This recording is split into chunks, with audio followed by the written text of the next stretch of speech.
बताएँगे और जो शुद्ध पंचगव्य है, उसके माध्यम से किस तरह से हम अपने को स्वस्थ रख सकते हैं और साथ ही साथ इसको हम कमर्शियली भी इसको वो कर सकते हैं, इसका व्यापार कर सकते हैं और इसके अन्य फ़ायदे उठा सकते हैं।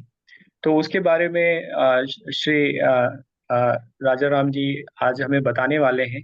हमारे बीच में अभी 9 साथी जुड़ चुके हैं और भी कुछ साथी शीघ्र ही जुड़ जाएँगे। हमारा जो शुरू होने का टाइम 8:15 होता है, कुछ टेक्निकल डिफ़िकल्टी के चलते थोड़ा लेट हुआ। अगले 30 सेकंड में हम शुरू कर रहे हैं और कार्यक्रम का जो फ़ॉर्मेट है कि 30 से 40 मिनट में आदरणीय श्री राजा राम जी हमें पंचगव्य बनाने की विधि बताएँगे और उसके बाद जो लोगों के प्रश्न और लोगों से जो वार्तालाप होगी वो की जाएगी और इस तरह से ये कार्यक्रम चलेगा। लोग अपने प्रश्न लिखित में भी दे सकते हैं। उसके लिए चैट बॉक्स दिया हुआ है। उसमें वो अपने प्रश्न डाल सकते हैं और वो उनको बाद में मौखिक रूप से पूछने का भी समय होगा। तो अब मैं ज़्यादा समय ना लेते हुए मैं आग्रह करूँगा ब्रिगेडियर श्री राजाराम यादव जी से कि वो आएँ और इस चर्चा को आगे बढ़ाएँ और पंचगव्य शुद्ध पंचगव्य बनाने की विधि जो है हम सभी साथियों को बताएँ। ब्रिगेडियर अ, राजाराम जी, आप अब बोलना स्टार्ट कर सकते हैं। धन्यवाद। सभी को प्रणाम। जैसा कि बताया गया है, मैं देसी गायों का स्पेशलिस्ट हूँ और थोड़ा सा सुनने में कंफ्यूजन ये हुआ है कि मैं देसी गाय के रॉ मटेरियल जो प्रोड्यूस गाय से हम करते हैं उनकी विधि और उनका कैसे कर सकते हैं, उनकी विशेषताएं बताने का है। ये जो लेबोरेटरी में उसको सारे 5 मटेरियल को मिला के प्रिजर्व करके बताना, ये मेरा सब्जेक्ट नहीं है। ये थोड़ी सी करेक्शन है। मेरी आवाज आ रही है अभी? जी, जी, बिल्कुल आ रही है, स्पष्ट आ रही है। Okay sir. तो पहले मैं गाय के बारे में, हमारी स्पेशली देसी गाय के बारे में थोड़ा सा जानकारी दूं, फिर उनसे ये रॉ मटेरियल पंचगव्य का कैसे हम प्रोड्यूस कर सकते हैं, क्योंकि नॉर्मली रॉ मटेरियल मिलता नहीं है। हम इधर उधर देखते हैं और वो जो बन जाए वो शायद उस तरह की दवाई का या उस तरह की खेती में काम नहीं आता है। तो हमारी जो भारतीय गाय है उसमें कुछ विशेषताएं हैं। वैसे तो गाय का संबंध ह्यूमन बीइंग से बहुत पुराना है और आदमियों के बाद इनकी संख्या और इनका रिलेशनशिप सबसे ज्यादा गाय से है ह्यूमन बीइंग का। इसमें करीब 12,000 साल पहले गाय का आदमी के साथ इतना क्लोज रिलेशन हुआ कि उनका खेती भी उसी से और उसका प्रयोग होने लगा। हमारी गाय जो भारतीय नस्ल है उसको इंग्लिश में बोस इंडिकस कहते हैं। एक्चुअली बोस जो जीनस है उसमें 5 तरह के जानवर होते हैं और वर्ल्ड में सबसे ज्यादा जो हमारी गाय है वो भारत में पाई जाती है। अभी 32%, अभी आज की डेट में जो गाय है टोटल दुनिया में उनका 32% भारत में मिलता है।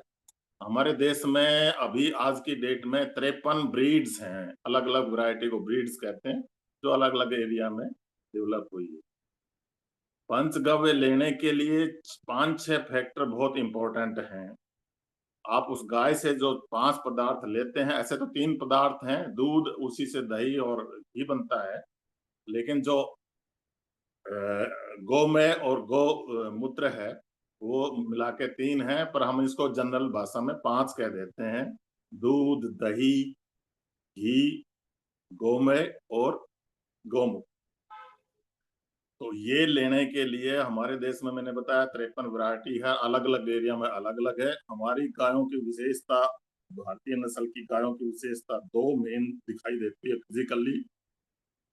एक तो उस पर दुम ऊपर तो वो होता है, दूसरा उसका गल कंबल टाइप होता है। ये जो इस तरह का भारत का एनवायरनमेंट है, हॉट एंड ह्यूमिड, सब में एडजस्ट करने में बहुत योगदान देता है, गाय को हेल्दी रखता है।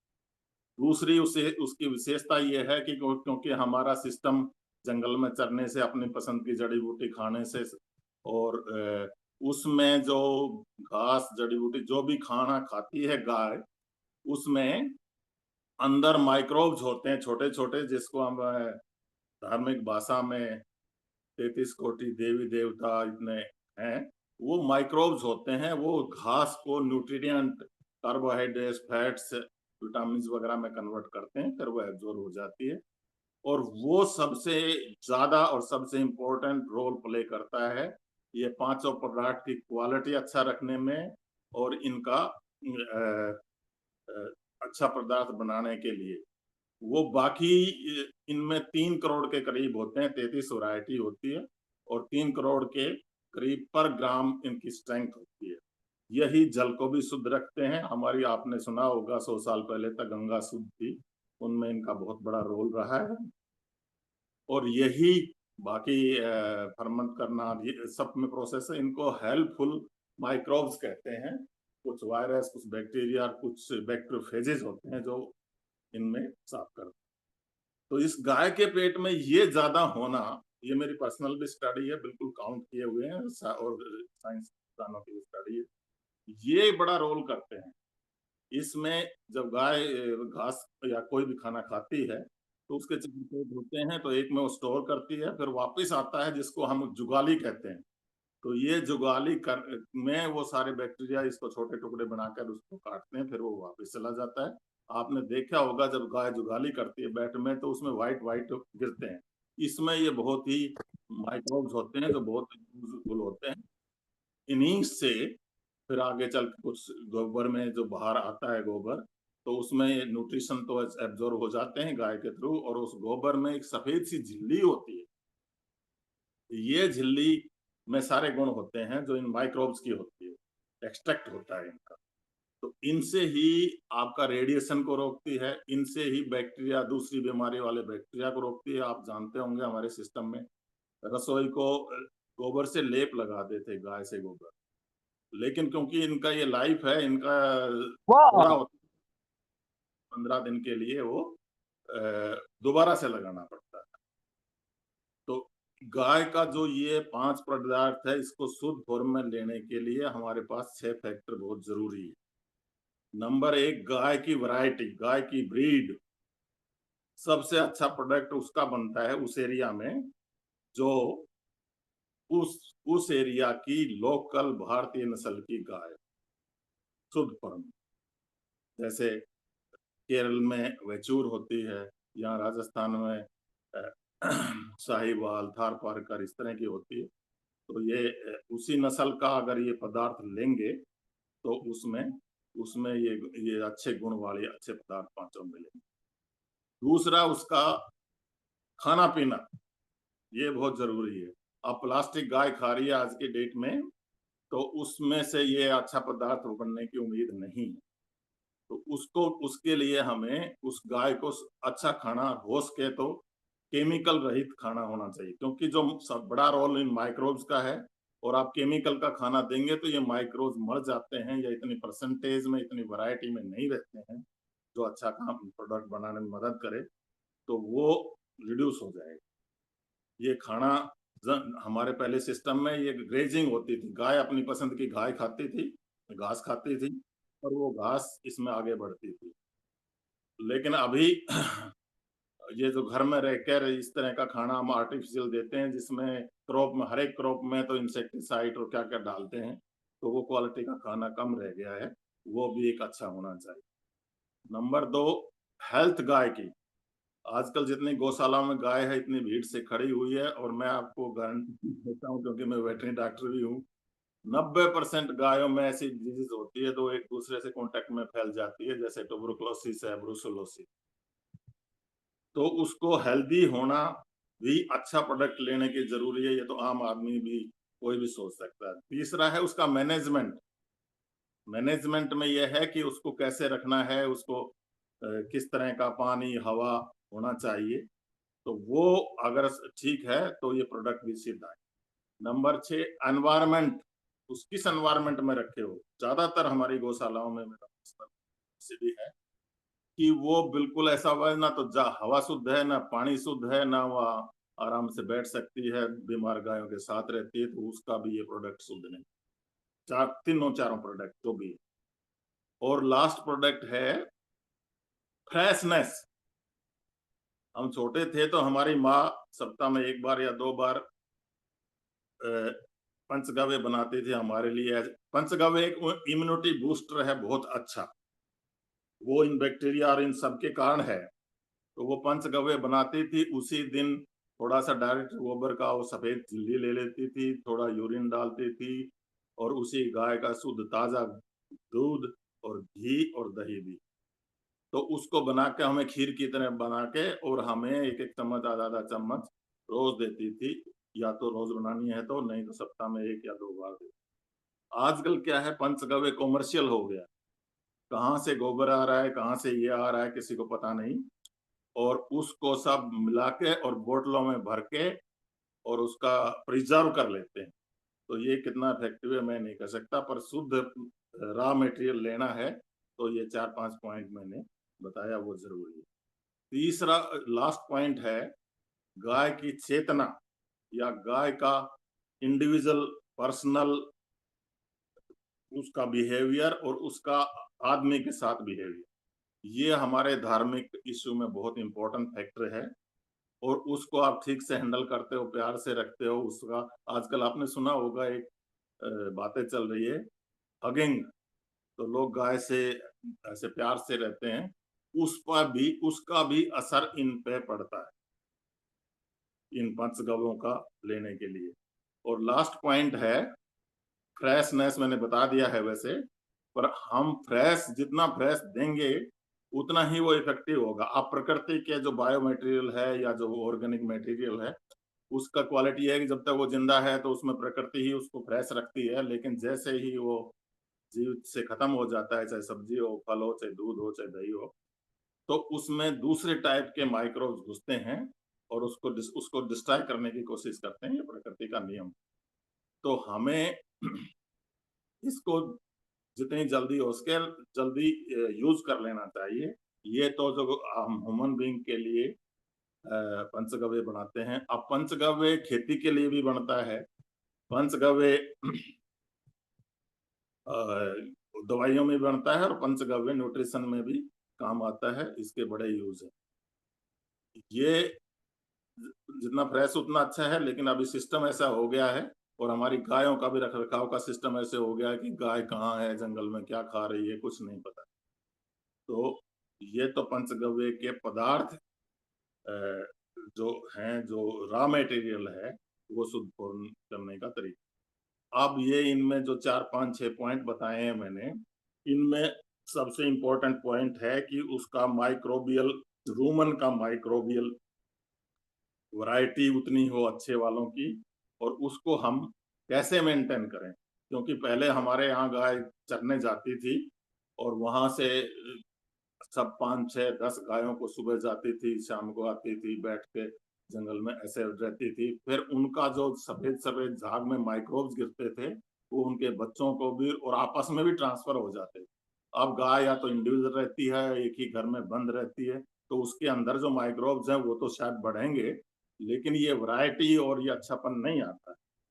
तो इनको अच्छापन लेने के लिए जो भी गाय पालक हैं आप में से, या जो कुछ इस अच्छा गौशाला वगैरह चलाते हैं, उनके लिए राय ये है कि आपके स्टॉक में एक बहुत अच्छी गाय है, उसका जब सफेद सफेद वो जो झाग निकलता है, उसको कलेक्ट करके नए बछड़े में 1 साल से ऊपर जब घास खाने लगे, या और गायों में उसका उनको उसको पिला दिया जाए या दिया जाए, तो इससे ये और भी माइक्रोब्स डेवलप होंगे। और खाना उसी टाइप का कि जितने ज्यादा वैरायटी खाने में जितना जंगल में जाएंगी उतना अच्छा होगा। अभी 1-2 पॉइंट और हैं ये इन प्रोडक्ट के बारे में, कि जब गाय जंगल में खुद चर के जाती है और वो भारतीय नस्ल की गाय है, तो उसमें उसका जो दूध है उसमें 2 से 5 गुना लिनोनिक एसिड ज्यादा बनता है भैंस के कंपैरिजन में, और विदेशी गाय के कंपैरिजन में, भेड़ बकरी के कंपैरिजन में।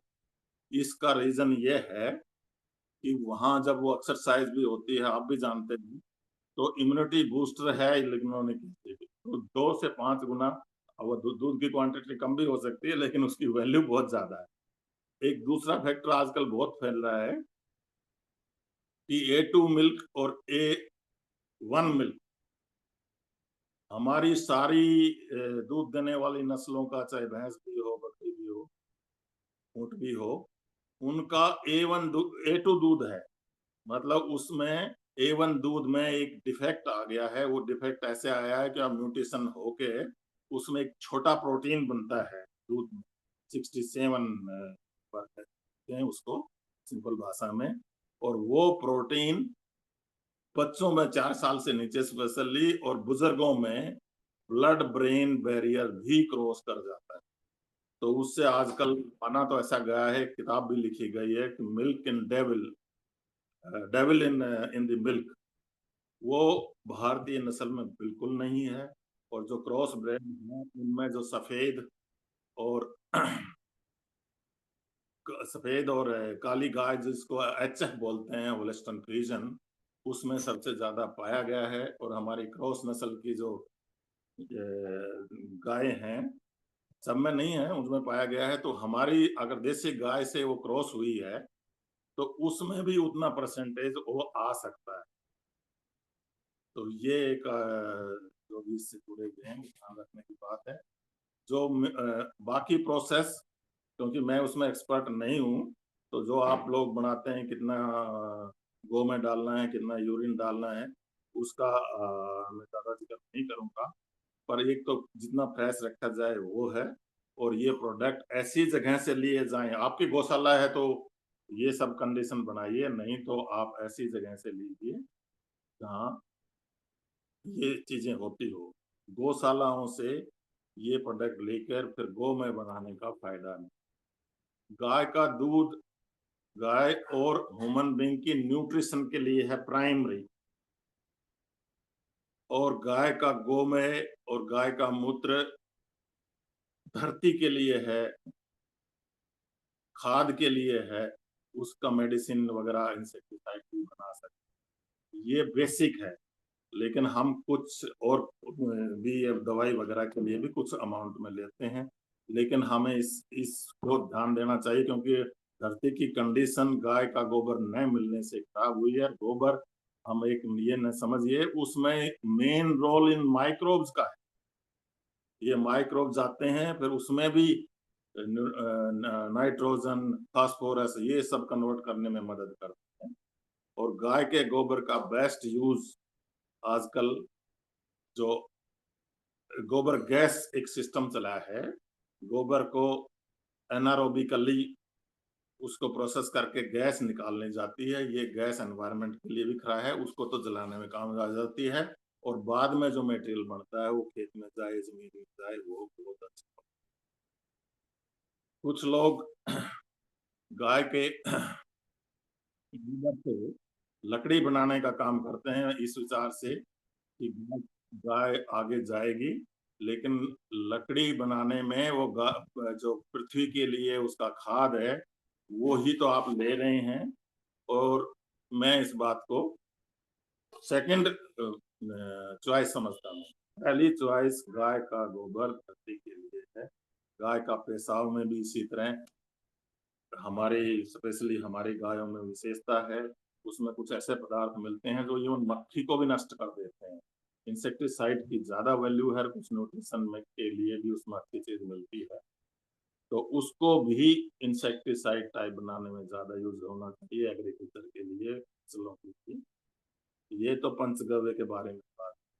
अब दूसरी बात यह है कि हमारे देश में सबसे पहले गाय डेवलप हुई, और हमारा तो संस्कृति में ही गाय को हम माता कहते हैं। उसके सही रीजन है, क्योंकि इससे हमें सब कुछ मिलता है। जो एक जैसे धरती को माता कहते हैं, गंगा को माता कहते हैं, वो हमारे लिए यूजफुल है। इसी तरह हमारे लिए गाय भी यूजफुल है, उतनी ही है। इसका हम लोगों ने इसका दूध थोड़ा सा कम है औरों के मुकाबले, पर क्वालिटी अच्छी है। इसका हम लोगों ने अपने देश में गाय का खेती के लिए प्रयोग को प्रायोरिटी दी है। आप में किसान भी होंगे तो आप जानते होंगे, जब गाय का बछड़ा होता था तो उसको थालियां बजाते थे कि ये तो बहुत अच्छा हो गया। और उसी नस्ल का सांड रखते थे कि उस बैल में ताकत चाहिए, उस गाय दूध दे कम दे, वो हमने नहीं देखा है। लेकिन अब ट्रैक्टर का जमाना आके बैलों का यूज खत्म के बराबर हो गया है, तो अब हम कोशिश कर रहे हैं कि गाय का वो जो दूध वाला है बढ़ाने का, वो भी हम बढ़ाएं। तो ये समस्या है। 53 गायों में 12-13 दूध वाली गाय हैं जो 10-12 से 20 लीटर तक दूध भी हो सकता है उनका, बड़ा कोशिश करने से संवर्धन करने। लेकिन ऐसे ही 10-12 गाय हैं जो ड्यूअल पर्पज है, उनको भी हम दूध की तरह बेच सकते हैं। और कुछ ब्रीड ऐसी है जिनका ड्राफ्ट टाइप कहते हैं, वो तो काम के लिए ही बनी है, दौड़ने के लिए ही बनी है, तो उनका अब यूज खत्म हो गया है। ये बड़ी एक वैरायटी है। तीसरा एक बहुत छोटी नस्ल है, वो अपने अपने एरिया में है, जैसे मैंने बताया ये जो केरल में है, काफी जगह है, उनका अपना बड़ा महत्व है। और उनका जैसे कुछ कुछ हद तक उनका पैसा औरों से भी अच्छा होता है। लेकिन हमारी सारी वैरायटी है, इनको कंजर्व करने की जरूरत है, अब बहुत हालत खराब है। और धीरे धीरे कुछ दूध की 30-35 वैरायटी दूध के लिए भी तैयार की जा सकती है, इसमें पोटेंशियल है। जिस एचएफ को आज 70 लीटर दूध की बात कर रहे हैं, उन्होंने बना लिया है उसका, और हमारी साहिवाल का दूध, काफी नस्लों का दूध रिकॉर्ड है। 1937 में 9 लीटर एवरेज था, हर्ड एवरेज। अब वो 60 पे ले गए और हम 9 से वो वैरायटी भी इधर उधर भेज के खत्म कर दी। तो 9 से भी कम पे आने की कोशिश हो रही है। तो लेकिन इसमें देखने वाली बात यह है कि जो दूध की वैरायटी इस तरह म्यूटेशन करके बढ़ाते हैं, वो वैरायटी, वो 9 लीटर दूध अच्छा है 60 लीटर से, मैं आपको साइंटिफिकली ये बता सकता हूँ। और इसको अब हम गाय को कैसे वापस करा जाए, इसमें 2-3 सिस्टम है। अभी हमारे शुरू में सिस्टम, गाय जंगल में चरती थी, गांव के गांव सारी इकट्ठी करके गाय को ले जाते थे, कोई इधर उधर गाय छोड़ता था, उसके एक फाटक बोलते थे जिसको, वहां रहता था, फाइन दे के फिर उसको दे देते थे, और इसमें सब करके आती थी। अब जंगल भी नहीं बचे हैं, और गाय को रखने की जगह भी किसानों के पास तो नहीं बची है। कुछ गौशालाएं, कुछ धार्मिक स्थान जरूर इसका बढ़ावा दे रहे हैं। किसान का घर कई हिस्सों में डिवाइड हो गया, तो उनके पास गाय बांधने की जगह नहीं। हम कह तो देते हैं हर घर में गाय हो, लेकिन ये प्रैक्टिकली संभव नहीं है। फिर वहां मियाँ बीवी दोनों नौकरी करते हैं, घर में कोई रहता नहीं। तो इसका हमें सिस्टम बदलना पड़ेगा। ऐसे ही हमारा खेती का भी है, खेती में जमीन छोटे छोटे टुकड़ों में बंट गई है, तो उसमें सभी चाहिए, मैं भी ट्रैक्टर ले आऊं, मैं भी ट्यूबवेल लगा लूं, 1-1, 2-2 एकड़ हो गए हैं। लेकिन अब उसमें भी हमें परिवार सामूहिक कुछ लेना पड़ेगा कि एक ही ट्रैक्टर से 10 एकड़ या 15 एकड़ है वो इकट्ठे मिलके करें।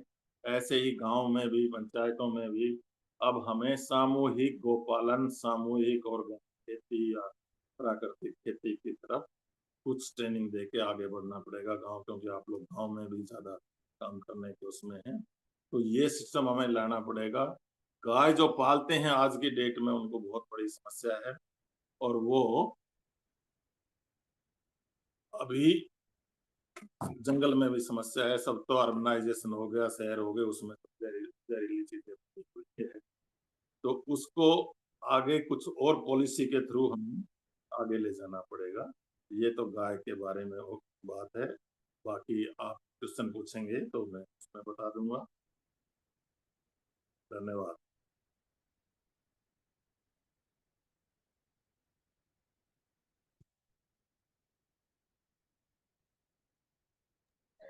बहुत बहुत धन्यवाद ब्रिगेडियर साहब। हमारे जो साथी जुड़े हुए हैं, उनके कुछ प्रश्न हैं। मैं जी। चाहूंगा कि बारी बारी से वो प्रश्न पूछ सकते हैं। सबसे पहले मैं चाहूंगा श्री जी पूछें, श्री राय जी। श्री राय जी एक सामाजिक कार्यकर्ता और प्रकृति आधारित खेती और प्रकृति आधारित समाज बनाने में लगे हुए हैं पिछले 40 साल से। तो ये गाय और ग्राम के विषय में काफी कुछ जानते हैं। मेरा प्रश्न है, श्री जी आप प्रश्न अपना करें। श्री जी।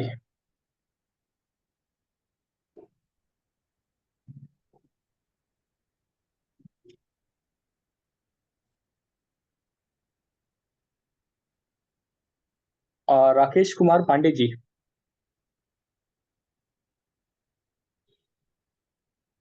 राकेश जी।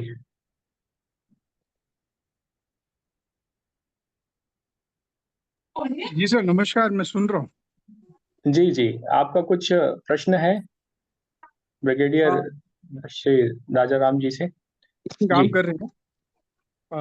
मैंने अभी तक सिर्फ साहिवाल नस्ल पे काम किया है। मऊ एक डिस्ट्रिक्ट है हमारा। वहाँ पे हमने केवल पहले तो हमने मिक्स ब्रीड वहाँ पे देसी गवर्नमेंट्स रखे थे। लेकिन अब वहाँ पे 190 साहिवाल पे हम लोग काम कर रहे हैं, जहाँ से हम गोबर पेंट बना रहे हैं, गाय के गोबर से। अच्छा, तो ये पंचगव्य के विषय में कुछ जानना चाहेंगे आप? नहीं सर, सर का जो तरीका है वो एक अलग तरीका है। हम लोग जो पंचगव्य बनाते हैं उसमें संजीवनी रस बनाते हैं। उसमें हम जी। लोग ब्रह्म गौमूत्र इकट्ठा करते हैं और उसके बाद उसको हम लोग प्रोसेस करके बनाते हैं। उसके लिए हम लोग वर्जिन महिलाएं होती हैं जो मंत्रों के उच्चारण के साथ में गौमूत्र इकट्ठा करती हैं सुबह के टाइम में। हम्म, हाँ, ये ऑलरेडी हम लोग प्रैक्टिस कर रहे जी आपका अच्छा काम है। और की बात है, मेरा टॉपिक जी। मेरा टॉपिक था कि हम गाय से ये पांचों को क्वांटिटी में लेना हो तो किस तरह का मैनेजमेंट, किस तरह का गाय के पालन वगैरह करके आपका विषय बहुत अच्छा है कि आप गोबर से पेंट बना रहे हैं, इकोनॉमिकली वायबल भी होगी और उसमें संजीवनी भी है पांडे सिंह के इधर से, और वो एक बड़ा अच्छा है क्योंकि इसमें तो है गाय के पेशाब में भी न्यूट्रिशन भी है और ये सब चीजें हैं। वो अलग विषय है, पर मेरा केवल एक छोटा सा विषय था कि हम कैसे ये पांचों प्रोडक्ट आज की हालत में गाय से कैसे लें, क्योंकि जब तक उसका हेल्दी नहीं होगी, खाना ठीक नहीं होगा, तो ये हम लेने में उस प्रोडक्ट में भी कुछ डिफेक्ट आ जाएगा। धन्यवाद। हाँ, आगे बोलो जी। कौन?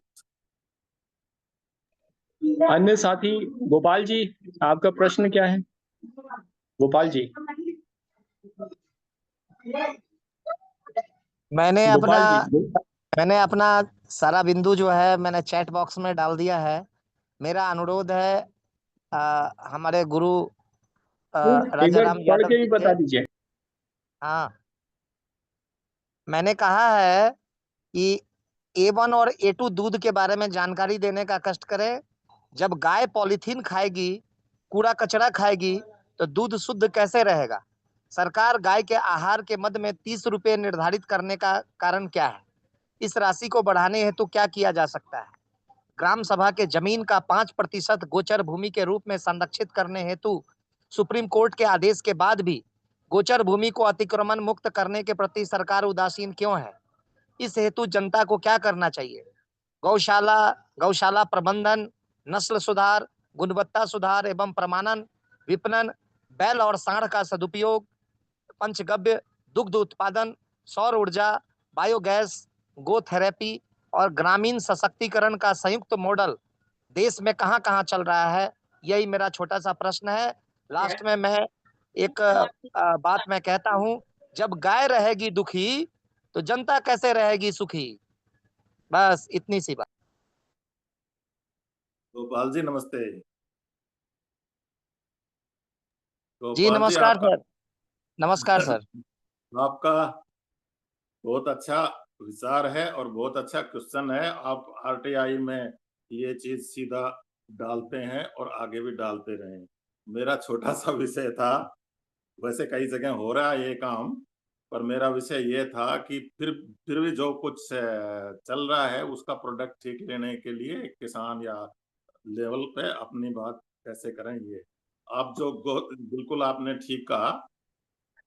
जो गोचर भूमि है सभी गांवों में होती थी, इंक्लूडिंग दिल्ली के भी काफी गांवों में ये होती थी, वो सब दब गई है।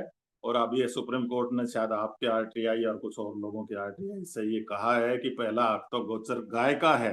उसमें लोगों ने कुछ बना लिए, कुछ माल बना लिए, कुछ अपने गांव वालों ने भी कर लिया। इसको रिवाइव करने की 100% जरूरत है। और इसमें इसमें इवन जो गांव की जमीन में बिल्डिंग भी बन गई है, मैं तो इस हक में हूँ, दोनों को करने हैं, और जो बेच भी दी गई है उसको उसके बदले में वो वहां जगह नहीं बची है गाय के लिए, तो 20 किलोमीटर 50 किलोमीटर दूर जाकर जमीन लेके वो गांव पूरा का पूरा मिलके गायों के लिए ही प्रयोग करे। ऐसा 2-3 गांवों में हमने कराने की कोशिश की है, समग्र विकास के लिए भी। ये भी तालाब भी बनाए हैं, गोचर भूमि को वापस भी लिया है, पर ये बड़ा काम है और इसमें आप जैसे लोगों का योगदान है। मेरा तो एक टेक्निकल आदमी हूँ, आप मुझे जानते हैं, तो मेरी रिसर्च ये है कि मैंने भारतीय नस्ल की दूध वैरायटी का गोबर टेस्ट करके उसको ये सिद्ध कर दिया है कि इसकी गुणवत्ता गाय में जो बैक्टीरिया है वो किस तरह से पलते हैं, जो जिनको हम देवी देवता कहते हैं, उन्हीं के कारण होगी। लेकिन वो पॉलीथीन खाने से नहीं होती है, तो मैंने पहले ही बोला। उनको खाना भी ठीक मिले और उनका रख रखाव और ये सब भी ठीक मिले, बीमारियों से बचाए, वो शालाओं में ये काम नहीं है। ये काम तो हमने थोड़ा सा शहर से 50-60 किलोमीटर दूर जाके, जहाँ हवा भी शुद्ध हो, पानी भी शुद्ध हो, उस तरह का संगठित। आप 10 आदमी शहर में रहते हैं, मैं एक सलाह देता हूँ, आप 10 आदमी गौ के प्रेमी हैं, आप किराए पे किस तरह लेके थोड़ी सी जमीन के लीज पे लेके और उसमें इस तरह की गौशाला चलाएं जो मैंने 2-4 सिद्धांत बताए हैं। फिर धीरे धीरे लोग पकड़ें, गांव का गांव भी ऐसे करे, तो ये आगे संयुक्त और इस तरह की होगी। घर घर में एक एक गाय रखने से गाय का सुधार नहीं होगा। गाय का संवर्धन भी एक बड़ी चीज है, वो आज का विषय नहीं है। तो आपका बात बहुत अच्छी है, धन्यवाद।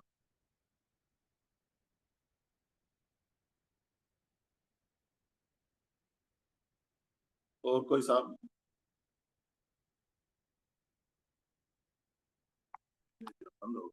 अंतरंग जी, आपका प्रश्न।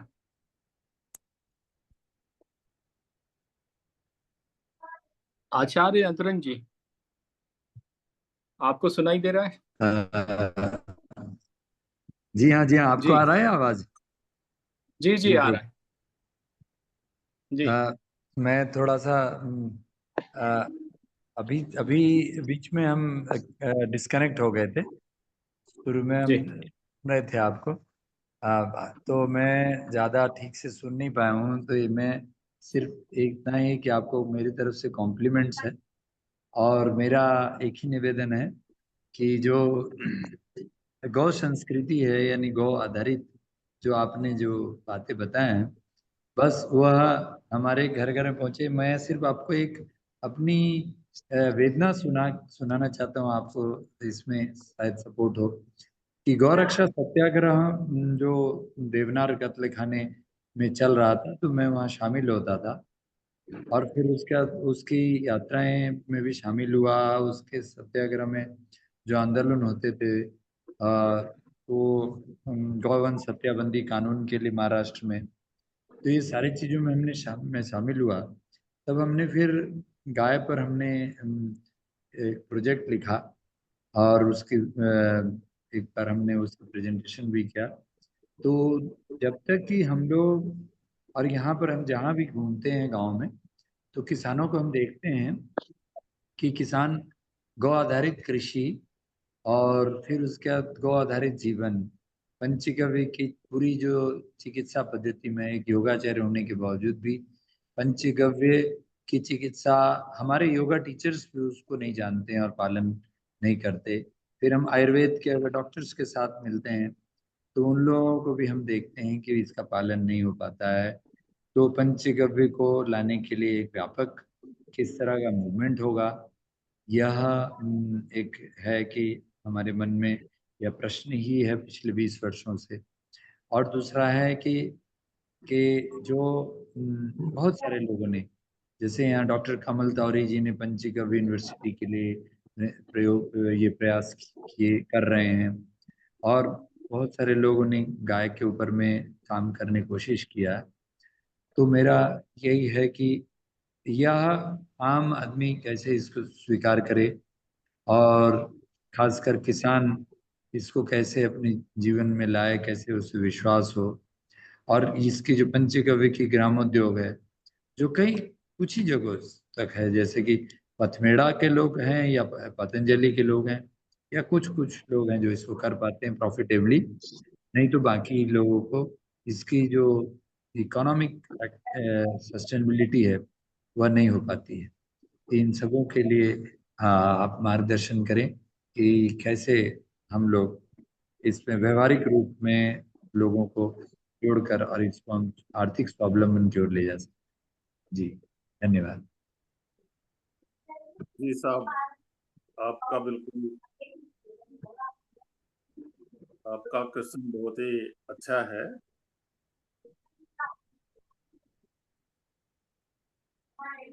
और ऐसा कैसे हो, ये एक बड़ी समस्या है, क्योंकि हमारे जो मनुष्य है इस काम को करने वाला, वो मनुष्य ही इससे दूर भाग रहा है।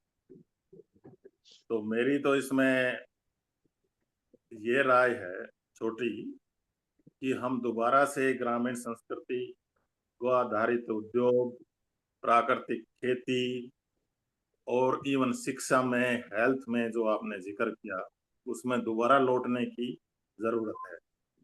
इसके लिए इसके लिए दो तरह के ज्ञान की जरूरत है।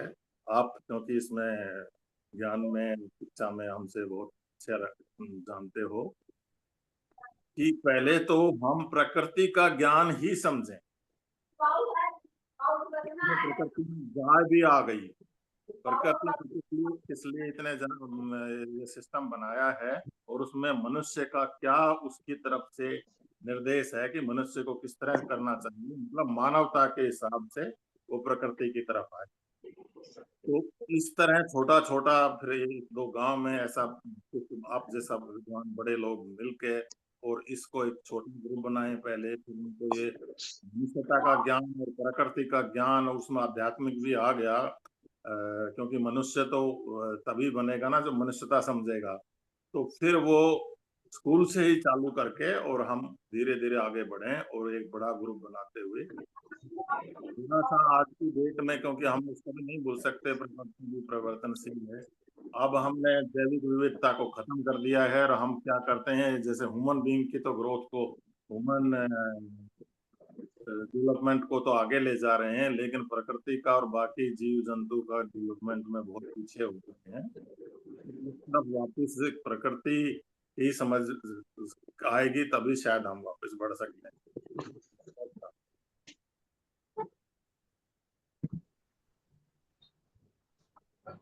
बलदेव जी, आपका प्रश्न। हाँ हाँ, मैं ब्रगेडियर साहब जी, मैं आपको प्रणाम करता हूँ। और आपने जो विषय रखा है वो बहुत ही अच्छा मार्मिक विषय है, परंतु समस्या ये है कि वर्तमान में जो व्यवस्था है अपनी देश की, उस व्यवस्था ने सारी हमारी जो एक सिस्टम था उसको तहस नहस कर दिया है। अब देसी गाय के स्थान पर विदेशी गाय ले आना, देसी गाय ले आना, और फिर खेती के लिए पेस्टिसाइड, दूसरे जितने भी विषाक्त चीजें हैं, खाद्य हैं, और ये जितने भी विषैले पदार्थ हैं वो खेती के लिए प्रयोग हो रहे हैं। तो इस कारण से देसी गाय, देसी खाद और देसी दूध, जो असली दूध है देसी गाय का, वो तो समाप्त प्राय हो गया है। इसमें देश में 98% दूध जो है वो बनावटी दूध है, और सारी खेती हमारी विषाक्त हो गई है। तो ये बहुत गंभीर समस्या हमारे यहाँ पैदा हो गई है देश में, और इसका मूल कारण जो है वो वर्तमान राजनीति है। राजनीति ने इसने अपने देश को गड़े में डाल दिया है। अब इसके लिए हमें दो प्रकार की लड़ाई लड़नी पड़ेगी। एक तो लड़ाई लड़नी पड़ेगी हमें कि अपने समाज को इसके लिए तैयार करना पड़ेगा कि वो देसी गाय का संवर्धन करे, देसी गाय पाले, देसी बैलों के द्वारा खेती हो। एक लड़ाई तो लड़नी पड़ेगी समाज में। और दूसरी लड़ाई हमें सरकार से लड़नी पड़ेगी कि सरकार को जो ये प्रोत्साहन दे रही है विदेशी तंत्र को, उस प्रोत्साहन को बंद करे, ताकि समाज जो है पुनः उस पद्धति में आ जाए। देखिए, जैसे बाबा नंद बाबा के यहाँ 9 लाख गाय थी, और गाय के दूध और मक्खन घी के द्वारा नदियां अपने देश में बहती थी, तो लोगों का स्वास्थ्य ठीक ठाक था।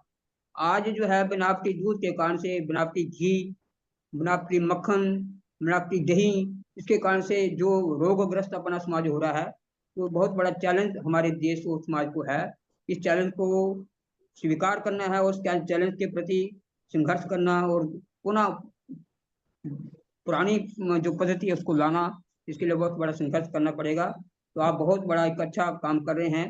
हमारे शंकराचार्य ने भी अपने हर प्रांत में जाकर के ये घोषणा करी है कि गाय माता को राष्ट्र माता घोषित करने के लिए प्रस्ताव डालो, परंतु उनकी भी आवाज को दबाया जा रहा है।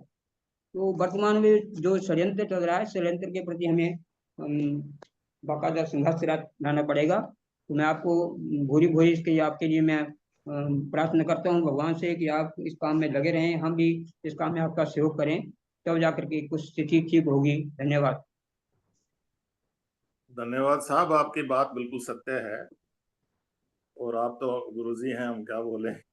लेकिन ये बिल्कुल सही कह रहे हो कि कोई भी नहीं करेगा तो जाएंगे। तो हमें इस तरह के ग्रुप ही एटलीस्ट छोटे हो बड़े हो और इंटर करनी है, क्योंकि एनवायरनमेंट को इतना नुकसान हो चुका है और गाय के बगैर वो वापस नहीं आएगा। क्योंकि दो ही तो चीजें हैं, धरती है, धरती को शुद्ध करने का तो गाय ही एक बड़ा माध्यम है। और ये हमारे में जो मनुष्यों में, ये आप लोगों के लिए आचार्य और आप लोग साधु संतों के लिए तो बड़ा काम है, इसके मनुष्य को कैसे ठीक करें। तो प्रकृति ने देखो 5 टाइप के जीव बनाए हैं। प्रकृति की 5 चीजें हैं जिनको आप महानुभूत कहते हैं, वो तो करीब फिक्स है। एक छठा पदार्थ जो बनाया है वो जीव है। जीव में एक एनिमल टाइप है, एक प्लांट टाइप है, एक फंगस टाइप है, एक ग्रीन ब्लू अलगे टाइप है, माइक्रोब्स हैं। ये सारे के सारे बहुत जरूरी हैं और इन्हीं का तो परिवर्तन और जीवन शैली इन्हीं से चलती है। और सारे नश्वर हैं और सारे दोबारा बनने हैं। तो यही प्रकृति है। इसमें मनुष्य का रोल सबसे बड़ा है क्योंकि उसको बुद्धि दी है। तो प्रकृति मनुष्य को यह कहती है कि तू इस बुद्धि का प्रयोग करके प्रकृति के नियमों का, प्रकृति का पालन कर। और वो बन गया राजा। आपने जैसे कहा कि तो वो राजा से उसको पालनहार बनाओ। और जो मनुष्य का क्या है उसका आगे ज्ञान कौन दे, आप लोगों से ही। एक क्वेश्चन मेरा रह गया था गोपाल जी का, A1 और A2 के दूध के बारे में जानकारी मांगी थी। तो क्या है कि गाय की 5 नस्ल है और हिंदुस्तान में हमारे ऋषियों से लेकर सबसे पहले गाय हिंदुस्तान में बनी, इसलिए गाय हमारी माता है। गाय में सारे गुण आ गए हैं। ये मैंने साइंस की दृष्टि से भी सिद्ध कर दिया है, क्योंकि मैं एक वेटरनरी डॉक्टर हूँ और मैं गाय का जन्म से अवधि तक तो गाय के साथ, हर इन्वायरमेंट में क्यों हो रहा है, क्या हो रहा है। तो ये A2 और A2 दूध का चक्कर ये है कि इन्होंने आर्टिफिशियल तरीके से दूध बनाने के चक्कर में, बढ़ाने के चक्कर में कुछ म्यूटेशन होती है, कुछ उसका इंजेक्शन दे देकर उस गाय का दूध बनाया जो उसकी कैपेसिटी नहीं थी। तो वो दूध में एक छोटा सा प्रोटीन आ गया जो ब्लड और ब्रेन बैरियर वगैरह क्रॉस हो जाता है, उसको हम A1 दूध कहते हैं। वो सभी का नहीं है, मैं ये भी सिद्ध कर दूं, बाहर वाली भी सभी का नहीं है, लेकिन वो जो सफेद और काली जो ज्यादा दूध देने वाली है उसका है। तो उससे बचना चाहिए। और हमारी गाय का, अपनी देसी गाय का नुकसान क्यों हुआ है, क्योंकि मैं तो वेटरनरी कॉलेज में पढ़ा था, कैसे आई है। पहले हमारे 2-4 जिनको प्रकृति का, देश का पता नहीं था, वो बाहर पढ़ने गए, वहां देखी 30 किलो दूध दे रही है। वो पहले तो गाय और सांड दोनों चीज ले आए, फिर वहां सक्सेसफुल नहीं हुई। फिर वो सांड ले आए और सांड का सीमन ले आए और हमारी गायों में डाल दिया, जो 10 किलो 15 किलो दूध देती थी। तो हमारी भी नष्ट हो गई, उनकी भी नष्ट हो गई, वो एडजस्ट नहीं हुई। उनकी गाय की एवरेज उम्र 6 साल है और 2 बार के बाद वो मिल जाती है और बीमारी का घर है, सारी देश की बीमारी है। मैं मिलिट्री फार्म से भी हूँ, वहाँ हमारे पास 25 गाय थी। मैं ये सारी इन बीमारियों कर इनके कारण हमने वो फार्म ही बंद करना पड़ा। तो आपने बिल्कुल सत्य बात कही है, प्रकृति के साथ में हमें। मैं ये भी कहूंगा आपको कि हमारे देश में अलग अलग जगह अलग अलग टाइप की गाय है, हम उस एरिया में ही उस गाय को डेवलप करें। गिर गाय है तो गुजरात में करें, हम उसको भी लाइन लगा रखी है कि गिर गाय को आंध्रा में ले गए, गिर गाय को साहिवाल को वहां ले गए। तो ये भी अच्छी प्रैक्टिस नहीं है। जब तक वो गाय पूरी फुल्ली तैयार नहीं हो जाए, हमें संवर्धन करके अपने तरीके से गायों को फिर से जिंदा करना है। धन्यवाद। धन्यवाद ब्रिगेडियर साहब। हमारे अन्य साथी जुड़े हुए हैं। हमारे साथ पीताम्बर जी जुड़े हुए हैं उत्तराखंड से। प्रदीप जी जुड़े हुए हैं। सत्य प्रकाश भारत जी भी हैं, एक प्रसिद्ध समाज सेवी। और श्री जी का भी प्रश्न नहीं आया है, तो सभी लोग अपनी बारी बारी से प्रश्न पूछ सकते हैं। अपने को अनम्यूट करें और प्रश्न करें, जो जी कि आज का विषय है। जी हाँ, अभिषेक जी, मैं बोलना चाह रहा हूँ 2 मिनट के लिए। नमस्कार ब्रिगेडियर साहब, बहुत बहुत साधुवाद, आप इतने पवित्र कार्य में लगे हुए हैं। जिस साइंटिफिक डाटा की आप बात कर रहे हैं वो आपसे कैसे एक्सेस कर सकते हैं, कहाँ मिल सकते हैं, या कैसे आपसे, चूंकि अभी इस शॉर्ट मीटिंग में तो संभव नहीं होगा, और वो कैसे आपसे मुलाकात करके या कैसे ले मैं सकते मैं हैं उसको? मैं तो एक अभिषेक जी को ये जो आज का विषय मैंने बोला है, इसका मैंने जी बनारस हिंदू यूनिवर्सिटी में भी लेक्चर दिया है। मैं उसकी स्लाइड्स भेज दूंगा उनको, वो आगे भेज। और भी कोई जो मेरे लायक है, मैं तो ऑन ग्राउंड काम किया है। मैं ये भी नहीं क्लेम करता कि मैं ही बिल्कुल ठीक हूँ, पर मेरे को ये है कि जो मेरा मेरा जीवन में उद्देश्य ये है कि मैं साइंस की दृष्टि से जो हमारी गाय के बारे में जो बताया गया है, काफी चीजें मैंने सिद्ध कर दी है और करने की कोशिश रहेगी। क्योंकि मेरा जन्म भी 25 गायों के बीच में हुआ और मिलिट्री में भी गाय थी, यहाँ भी गाय। यार मेरे को चांस मिल गया पूरे देश में एक एक नस्ल की गाय के बारे में और पशुओं के बारे में जानकारी लेने। और फिर मुझे माइक्रोबायोलॉजी होने से ना अंदर की जो ये बात जनरली पता नहीं होती है। अब देखिए, एक छोटा सा एग्जांपल है। गंगा, आप जानते हैं क्योंकि आप का पानी अविरल और निर्मल, अविरल और निर्मल था आज से 50 साल पहले या 100 साल पहले, तो ज्यादा था। उसका लोगों ने रिसर्च की है, उसका शुरू से पानी लिया तो उसमें ये माइक्रोज मिले जो गाय के पेट में, वहां एक गाय है कबरी जो वहां जिसके पेट में ये ज्यादा ऑर्गेनिज्म मिलते हैं, 3 लाख पर ग्राम के हिसाब से जो मैंने बोला, वो ही उस पानी में मिले। वो दूसरे वाले कीड़े जो बैक्टीरिया हैं उनको खाते रहे और जब तक उनकी संख्या ज्यादा थी वो गंगा का पानी शुद्ध रहा। अब उसमें वो कम हो गए और यहाँ से सीवरेज का पानी, वो पानी खतरनाक बैक्टीरिया मिल गए, तो ये ऊपर हो गए। इसमें दो बातें हैं। थोड़ा टॉपिक बदल रहा है। तो ये गाय के पेट में जो है वो ही पानी को भी शुद्ध करने में मदद करेंगे। इसके अलावा कि वो रेडिएशन को भी रोकते हैं, गर्मी सर्दी को भी रोकते हैं। अभी उसके गाय के गोबर से मकान भी बनने लगे हैं, ईंटें भी बनने लगी है, काफी हमारे साथी भी बना रहे हैं।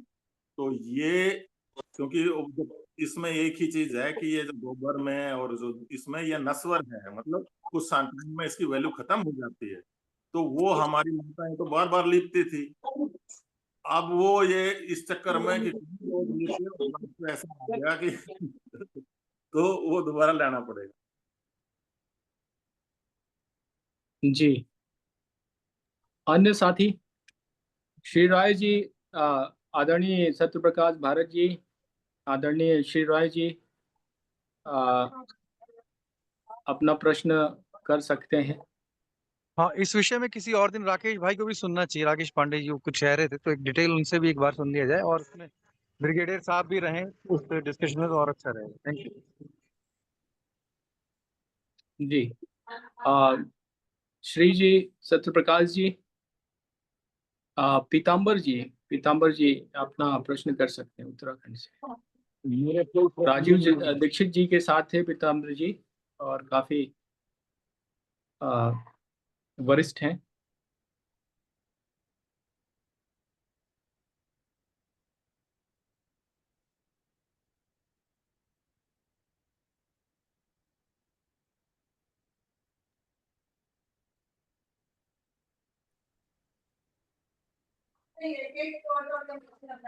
उनका आवाज नहीं आ रहा है, पीताम्बर जी का आवाज नहीं आ रहा है। वो मैं, हाँ अब आ रही है आपको?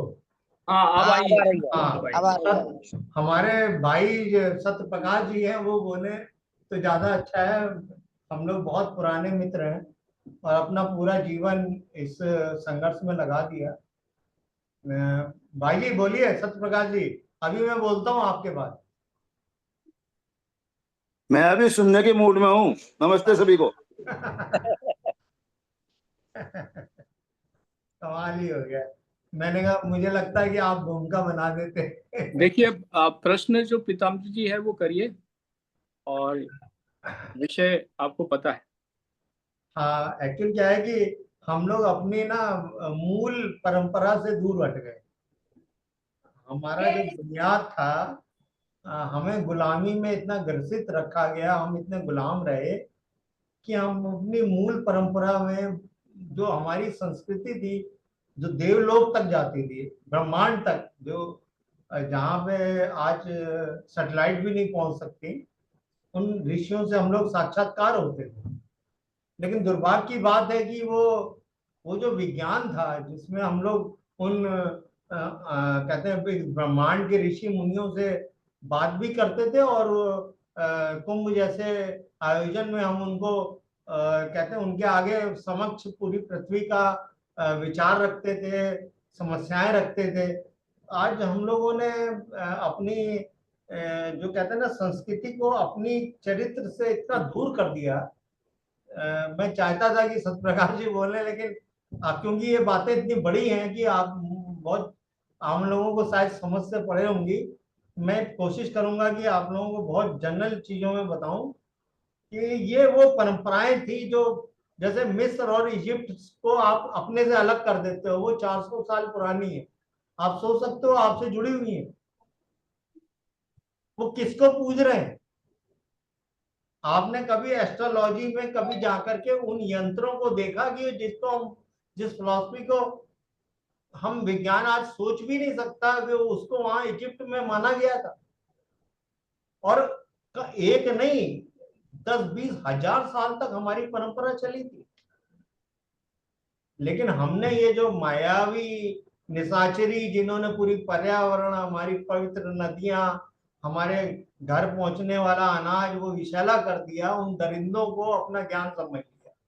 वो बैठे हैं 7 समुंदर पार, और वो बैठे हैं, जैसे कृष्ण भगवान ने बोला था कि युधिष्ठिर से कि ये कुरुक्षेत्र के बाद जो कुरुवंशी हैं, और ये युद्ध यहीं लड़ा जाएगा। आप देख लीजिए, पृथ्वी को यहाँ बांटिए, उस तरफ का सारा हिंसक है, और एशिया पैसिफिक में देखिए, इंडोनेशिया, जकार्ता, सुमात्रा, जापान, कहीं भी हिंसा नहीं होगी, किसी के मन के अंदर नहीं होगी। लेकिन हम लोगों ने इस संस्कृति, अपने इतिहास को समझा नहीं। ये बहुत बड़ा विषय है। आप लोगों को शॉर्टकट में मैं क्योंकि ये आम आदमी और मूल से हट जाएगा, क्योंकि ये आने वाला विज्ञान है। राजीव भाई ने बोला था कि आप मानो या ना मानो, ये समय आ गया है। आप उसकी भूमिका में, आपकी भूमिका क्या है अपने जीवन, अपनी शारीरिक जीवन में, ये सत्य है। मैंने सोच सकते हो कि जो मेरे से 16 साल पहले एक व्यक्ति बोल दे कि आप हमारे साथ हो या ना हो, ये तो होके ही रहेगा, तो कौन हो सकता है? वो तो भगवान ही हो सकता है। अब अच्छा, वो युग पूरे मिडिल ईस्ट में, अमेरिका में, आपको ताज्जुब होगा कि चर्च खत्म हो गई है। पीताम्बर जी, जो हमारा विषय है, मैं मैं आ मॉडरेटर रहा की हूँ, भूमिका वहीं आ रहा निभा हूँ रहा हूँ, तो विषय भाई। पर जल्दी से आए, क्योंकि अन्य साथी भी हैं जो वेट कर रहे हैं। हाँ, उनको मैं व्यक्त करने हैं। क्योंकि जी। मैंने बार बार बोला कि विषय बहुत बड़ा है, मैं शॉर्टकट में आप लोगों को बना, क्योंकि ये जो हम लोगों के अंदर निराशावादी, और यूरोप में हम लोगों की मानसिकता, और जो कहीं भी हम लोगों को बहका दिया जाता है, हम लोग अपने को, आप लोग, हम अपने को बहुत छोटा समझते हैं। हम बहुत बड़े हैं सच में, और वो वक्त आ गया है, और पूरी दुनिया इस समय इंतजार कर रही है। पूरे भारत, सारे दुनिया के साइंटिस्ट, चाहे न्यूरो सर्जन हो, चाहे किसी भी सेक्टर का वैज्ञानिक हो, वो भारत, क्योंकि उसको पता लग गया है कि वेदों में हमारे ये सब में कोई झूठ नहीं लिखा गया है। वो सब सिस्टम वही है। तो आप लोगों से यही कहूंगा कि हम लोगों को वो अपनी संस्कृति और अपने सिस्टम पे काम करना चाहिए। हम मूल पे काम कर रहे हैं। और हमारे साथ आज हमारी बातचीत हुई थी, थोड़ा भूल रहा हूँ मैं क्योंकि मार्केट से आया हूँ। तो वो हम लोग उस मूल पे काम करें, और मुझे लगता है कि हम लोगों के आगे पूरा विश्व होगा, क्योंकि हमारा विज्ञान छोटा मोटा नहीं है। और हम लोगों की सोच और समझ, जिसको चाहे मिडिल ईस्ट हो चाहे ईसाई कंट्रीज हो, क्योंकि हम लोग को बड़ा बहका दिया जाता है। हम लोग एक बिल्कुल थ्रूली बोले कि ईसाई कंट्रीज और मिडिल ईस्ट मुस्लिम कंट्रीज, हम लोगों से एक संघर्ष चल रहा है जिसमें हमारी जीत है, और वो लोग सब एक्सेप्ट भी कर रहे हैं। तो बस इतनी आपको शॉर्टकट में बोलूंगा, क्योंकि ये बहुत बड़े विषय हैं। आप मूल में जाऊंगा तो आप लोगों को बहुत हैरत होगी कि क्या बोल गए यार, ये तो समझ से परे है। तो मैं बाकी लोगों को चांस देता हूँ, आप सब बोले। धन्यवाद, धन्यवाद पीताम्बर जी। ठीक है। मैं आग्रह करूंगा प्रदीप जी से और श्री राय जी से वो अपनी बात रखें। प्रदीप जी, श्री राय जी। मेरा कोई प्रश्न नहीं है अभिषेक जी। जी प्रदीप जी। ठीक है अभिषेक जी, भाई साहब ओमरम और जी सभी बड़ों को प्रणाम। और मेरा राजपाल जी से एक ये अभी मैं देख पा रहा हूँ, जो मैंने समझा है, मैं साहित्यकार हूँ, और मेरा राजपाल जी से एक प्रश्न था कि जो अपन ने देख रहे हैं अभी वर्तमान में जो चीजें महसूस कर रहे हैं कि गाय के ऊपर या गाय पे आधारित जो काम कर रहे हैं उनके संपन्नता तो बढ़ रही है, परंतु जो जिसके निमित्त काम कर रहे हैं उनका स्थिर और उनका जो काम और जो उनकी गुणवत्ता है और जो उनमें सुधार चाहिए उसमें अपेक्षित परिवर्तन नहीं आ रहा है। दूसरा, ये जो काम है जो ये पंचद्रव्य का है, दूसरा प्रश्न, पंचद्रव्य का जो काम है ये कैसे जन क्रांति के रूप में सबके सामने आ सके वो, और आप तो खुद मिलिट्री में रहे हुए हो, तो उसको किस तरीके से इसको लोगों के बीच में पहुंचाया जा सके, ये एक मेरा चिंतन था। दो प्रश्न थे। ओम।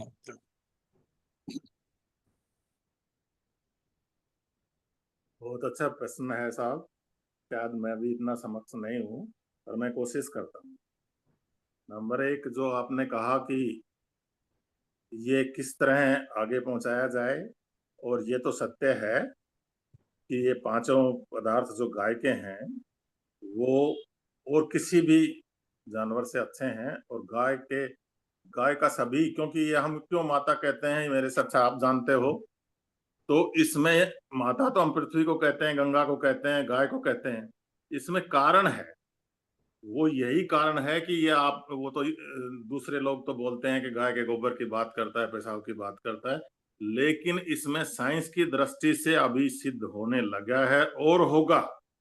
ये बात जो हमारे ऋषि मुनियों ने कही है कि इतने 33 कोटि इतने इतने ये हैं देवता कह लीजिए, लेकिन वो हमारे पृथ्वी के लिए, हमारे लिए एक किस्म के देवता ही हैं। तो वो सत्य होने लग रहा है।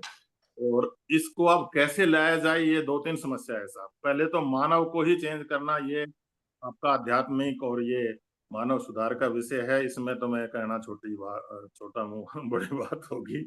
लेकिन गाय को वापस कैसे लाया जाए, हम दोनों तरफ से पुराना बात तो ध्यान में रखते हुए हम कुछ अब ऐसा करें कि, क्योंकि लोग उससे दूर भाग रहे हैं, कुछ सिचुएशन ऐसी हो गई है। मैं किसानों के बीच में कम से कम बहुत सी स्टेट में घूमता हूँ, हम ये कहते हैं कि हर खेत में गाय हो और हर घर में एक गाय हो, लेकिन ये स्थिति अभी नहीं है ऑन ग्राउंड।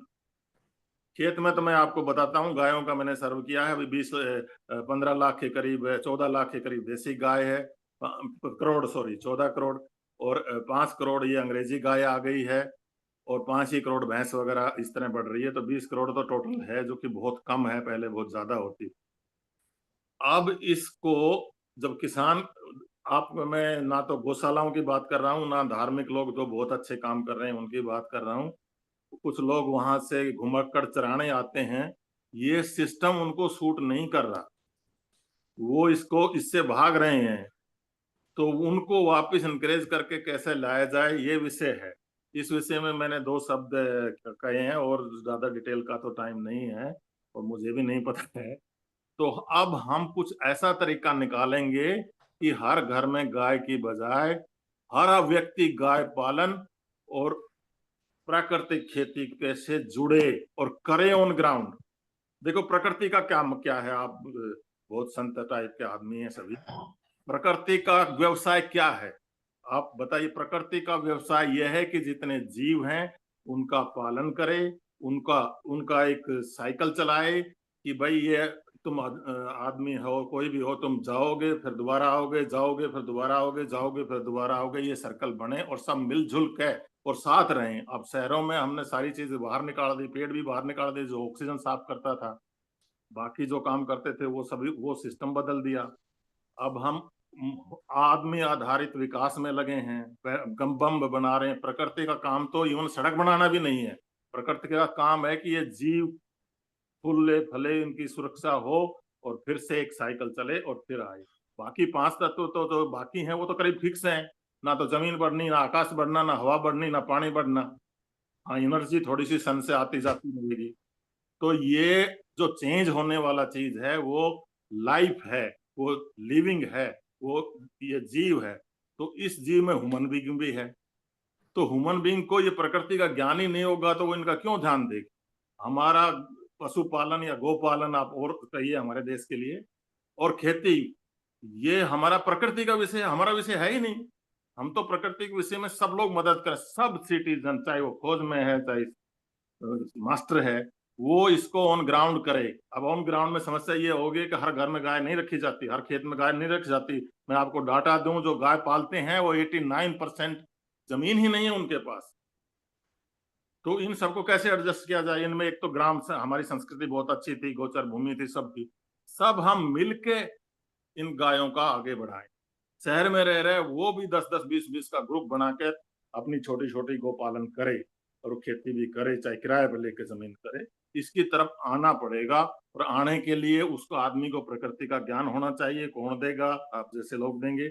उसको मनुष्यता का ज्ञान होना चाहिए। मैं प्रकृति तो मनुष्य को ये कहती ही नहीं कि तुम बम बनाओ। साहब मेरी नॉलेज है, माफ करना, ये बहुत अच्छा क्वेश्चन। जी, हमारे बीच में अभी 2 साथी और रह गए, एक महेश्वरी पांडे जी और दूसरी मोक्षाई फाउंडेशन लिखकर नाम आ रहा है। आप दोनों का कोई प्रश्न है तो, या कोई बात रखना चाहते हैं तो आप रख सकते हैं। जी, ब्रिगेडियर साहब को सादर प्रणाम, बहुत ही ज्ञानवर्धक जानकारी दी। जैसा कि आपने बताया टोपोग्राफिक ब्रीड्स के बारे में आपको ज़्यादा नॉलेज है, तो उत्तर प्रदेश के पूर्वी इलाके में, पूर्वांचल में वो क्या ब्रीड है, उसका क्या नाम है, उसकी पहचान कैसे करें। और दूसरा कि एक बदरी गाय के बारे में हमने सुन रखा है, उसके बारे में थोड़ा जानकारी देने की कृपा करें, धन्यवाद। पूर्वांचल में साहब एक गाय है, बड़ी अच्छी गाय है, मैंने उसके साथ भी काम किया है, थोड़ी जानकारी भी है। गंगा तीरी, बनारस और इसके एरिया में गंगा के किनारे किनारे सफेद रंग की गाय है। दूसरी जो गाय यहाँ के हरियाणा की और मेवाती गाय है, मेवाती मथुरा के आसपास ज्यादा है। कोसी गाय भी कुछ अभी इतनी अच्छी बची नहीं है, अब तो मैं बता रहा ना 53 ब्रीड बची है। पहले कृष्ण भगवान के टाइम में तो बहुत ज्यादा ब्रीड थी, 200 से भी ऊपर बताते हैं लोग, तो वो भी है। पर गंगा तेरी एवरेज है, गंगा तेरी 8 लीटर तक दूध, मतलब हार्ड एवरेज बोलते हैं हम, कोई 12 भी दे दे तो कोई 6 भी दे दे, वो इतना दूध देती है। बहुत शरीफ और सफेद रंग की बहुत अच्छी गाय है। और आपके वहाँ कुछ सरकारी भी हैं, कुछ प्राइवेट लोग भी इसमें काफी काम कर रहे हैं, मिल भी आसानी से जाते। जी, बद्री गाय का पुराना इतिहास है। बद्री गाय अभी, पहले तो हमारे 40 ही रजिस्टर थी। बद्री गाय में भी मैंने थोड़ा जोर लगाया कि मैं उस एरिया में घूमकर फिर हमने कुछ इकट्ठा किया है। तो बद्री गाय भी छोटी है और उसकी कैपेसिटी भी 6-7 लीटर तक जा सकती है और भी बढ़िया सकती है अगर ठीक से खाना रोशन मिले तो बद्री गाय में जो ये मैंने बताया कि जो माइक्रोब्स हैं इनका बड़ा रोल है, वो वहां के खान पान से है, शुद्धता से है। जो हमारे गोबर की शुद्धता है वो उसके इन माइक्रोब्स के कारण है, और वो माइक्रोब्स गंगा में भी मिले हैं हमने ऊपर के भाग में। तो उसका बात तो ये बताते हैं पुराने लोग तो कि उनका एक, देखो गंगा साफ रहने का 3 कारण है। एक तो अविरलता, लगातार चलती रहे तो ऊपर बर्फ मिल गई, वो बर्फ पिघलेगी, वो चलती रहेगी। और दूसरा उसमें आज जो बना रखा है बिजली पैदा करने के लिए पानी को रोक दिया, क्रूज चलाने के लिए पानी को रोक दिया, ये अविरलता का काम नहीं है। ऐसा करोगे तो आपको नुकसान होगा। तीसरा निर्मलता, निर्मलता में केवल और केवल निर्मलता में एक चीज आप स्टॉप करवा दो देश में, सारी नदियां ठीक हो जाएगी कि उसमें गंदा पानी, सीवरेज का पानी, इंडस्ट्रियल ये मत डालो, और वो बैक्टीरिया फिर से जन्मेंगे और उसको सारी गंगा को। 2 चीज आपने करवानी है गंगा के या किसी भी नदी के साथ। नंबर 1 अविरलता, मतलब चलती रहे, खड़ी ना हो। अभी कुंभ देखा आपने, कुंभ मेला में जहां पानी चल रहा था, कोई फालतू कीड़े मकोड़े या जो भी बैक्टीरिया कहते हैं वो नहीं ग्रो करते। वो स्टैंडिंग पानी में वहां खाना मिल जाए, वहां पानी खड़ा है तो वो बहुत लार्ज स्केल में ग्रो करते हैं जहां सीवरेज डाल दिया। लेकिन पानी चलता रहेगा तो वो नहीं ग्रो करते। ये मैं बैक्टीरियोलॉजी हूं, मैं आपको सच्ची बात बता रहा हूं।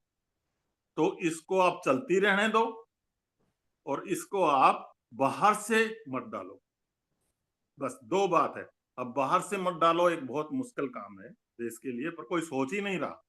आप इसके पैरेलल एक नाला बनाओ, सीवरेज का नाला बना के वो जाने दो राजस्थान की तरफ, इसके पैरेलल मत बनाओ। मतलब सारे शहरों में से गंदा पानी नदी में ना जाए, वो अलग से जाए। उसको, वो धरती के लिए अमृत है, उसको प्रोसेस करो और उसको किसानी खेती में जाने दो, फिर शुद्ध भी हो जाएगा। पृथ्वी शुद्ध करती है। अब हमें पृथ्वी में पानी जाने की जगह ही नहीं, दिल्ली हो चाहे कोई शहर हो, वो तो सीधा जाएगा गंगा में मिलेगा। और जो सीवरेज का है उनका कोई प्रोसेस नहीं, कुछ नहीं, एसटीएफ लगा के उसको पानी फिर दोबारा से यमुना में डाल देते हैं। भाई उसमें डालो ही मत ना, पैरेलल ले जाओ। तो आप ये कराने की कोशिश करो, सब नदियां साफ हो जाएंगी, सबका कल्याण। धन्यवाद सर। धन्यवाद। अभी और कोई साथी अगर बचा है तो वो प्रश्न कर सकता है, क्योंकि अब समय समाप्ति की तरफ बढ़ रहा है। मेरा भी एक प्रश्न रहेगा जो मैं इसके बाद पूछूंगा। कोई और साथी है जो जिसका कोई प्रश्न शेष हो, वो कर सकता है। कोई भी साथी। ये मोक्षाई फाउंडेशन लिख के आ रहा है, इधर से कोई प्रश्न नहीं आया। अगर वो करना चाहते हैं तो कर सकते हैं।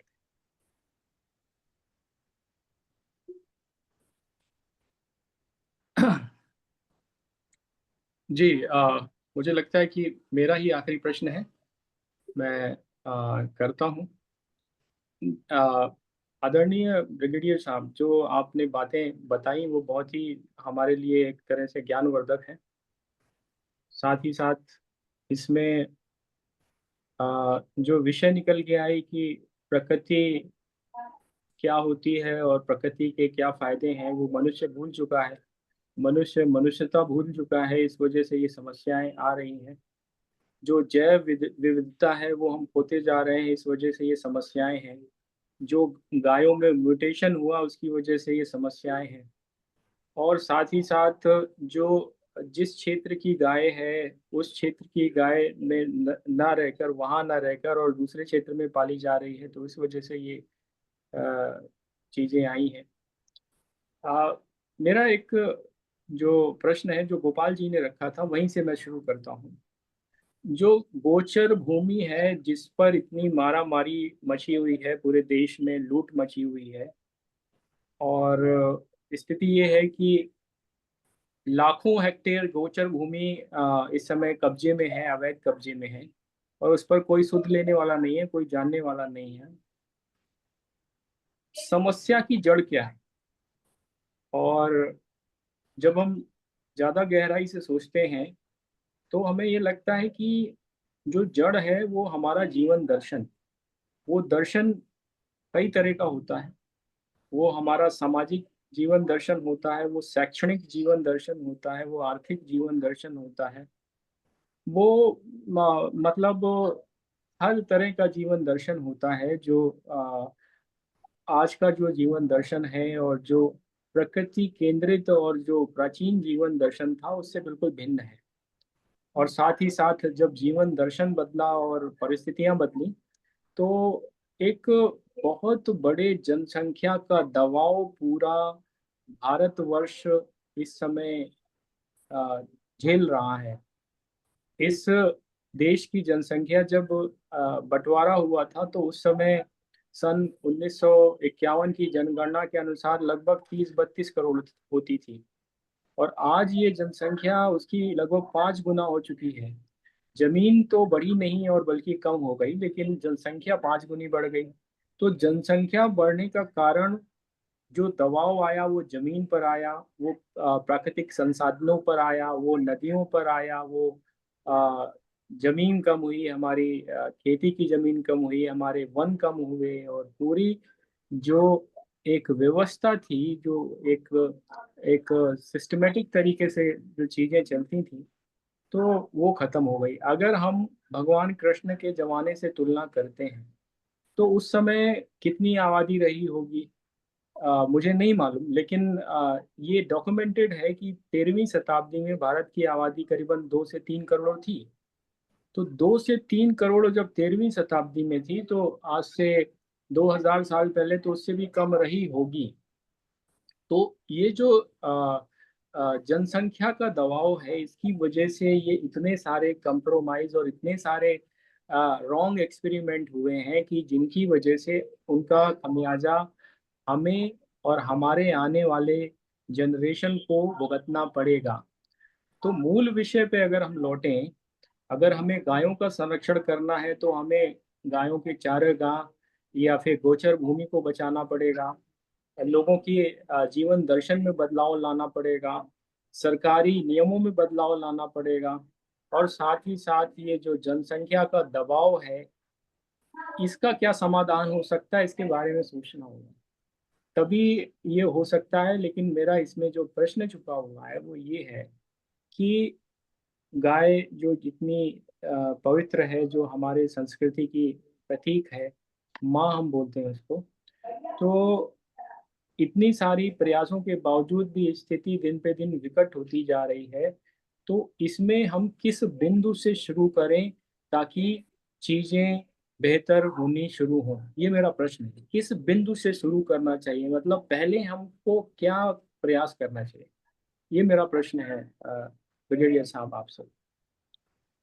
सर, ये आपने जैसे ज्ञान की बात बताई, उससे तो ऐसा लगता है कि मैंने प्रश्न पूछना चाहिए, आपने उत्तर देना चाहिए।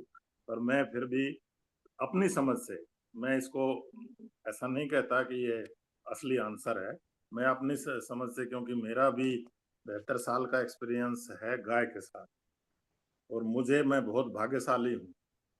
मुझे उसका साथ रहने का टाइम मिला है, और प्रकृति के साथ भी रहने का, और उसके उसके तीनों विषय, मतलब मैं पहले किसान हूँ, किसान खुद भी करता हूँ, राज भी कर रहा हूँ। मैं वेटरनरी डॉक्टर हूँ, पशुओं का आप समझते हैं कि क्या है, उसमें भी मैं माइक्रोबायोलॉजी में ही एक्सपर्ट हूँ। रूमन मतलब गाय के पेट के जो अंदर है। और मुझे पूरा देश में फौज की वजह से मुझे सब इन्वायरमेंट में, कारगिल से लेकर और सियाचिन से लेकर रेगिस्तान से लेकर समुद्र में, हवा में, सब जगह एनवायरनमेंट पढ़ने का, प्रकृति को थोड़ा सा समझने का मौका मिला है। वही चीज जो यहाँ 6 महीने में होती है, वही मैंने 10 दिन में प्रकृति के नियम के अनुसार वही चीज पैदा होकर सियाचिन में गिरती देखी है कि वह बीज बन गया, अब तुम अगले साल में फिर दोबारा कोशिश करना।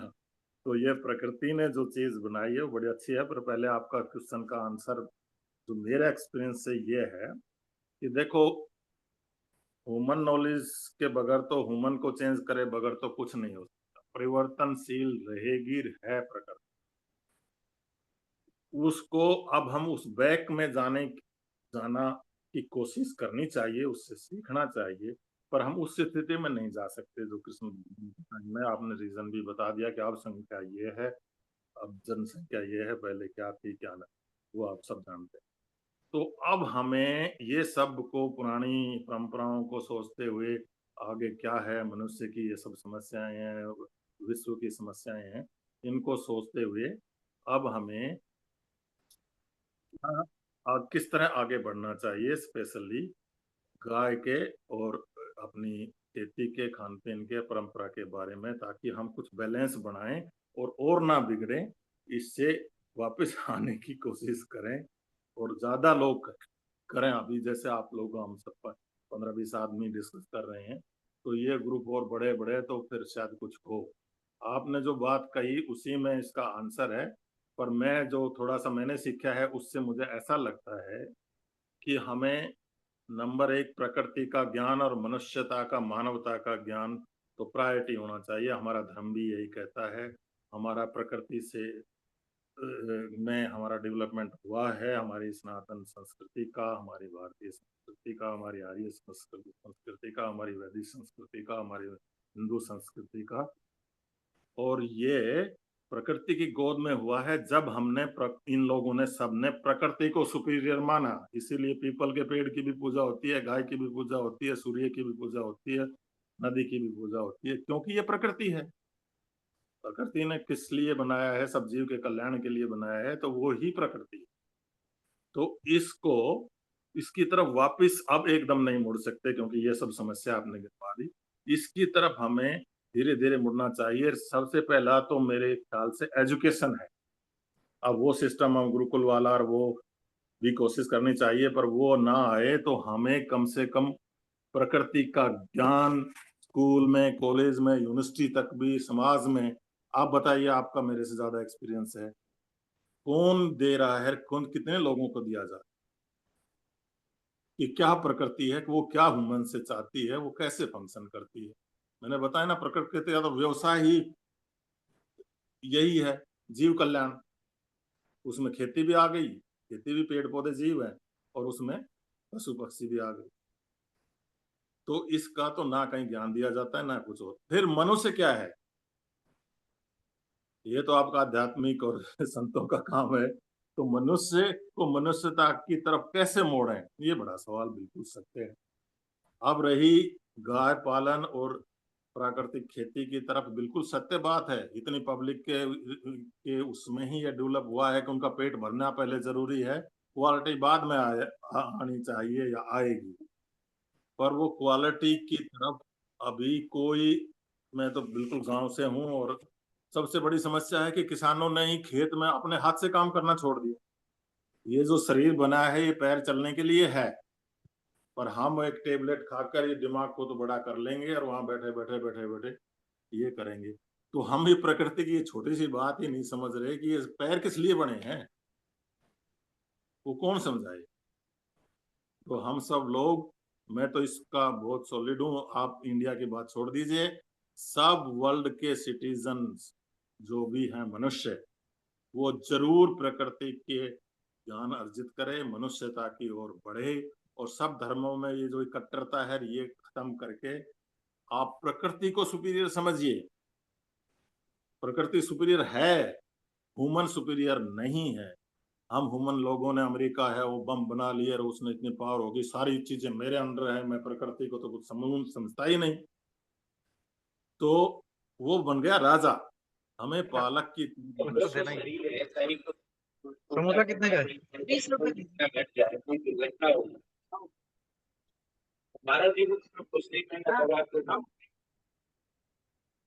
जी गाय के लिए अभी, क्योंकि मैंने सारी सिस्टम अपने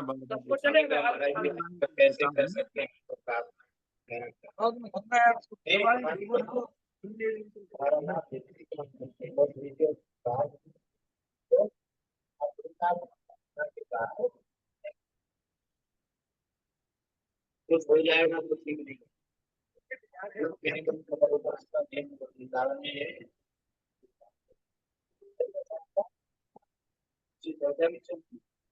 एक समोसा कितने का पड़ता है आपको? ये फ्राई था उसके एक बस को काट दो। जैसे पूछे तो ताजी ताजी का निवेदन कर दी पूरे गाँव वाले जी बड़े ठीक है, ये समोसा है क्या है ये? नहीं, ये फ्रूट गया था, बच्चे ले आए तोड़ लिया। देखन को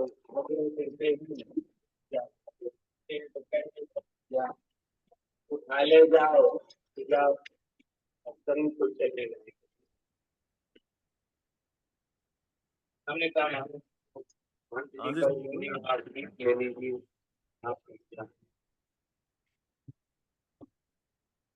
जी साहब हो गया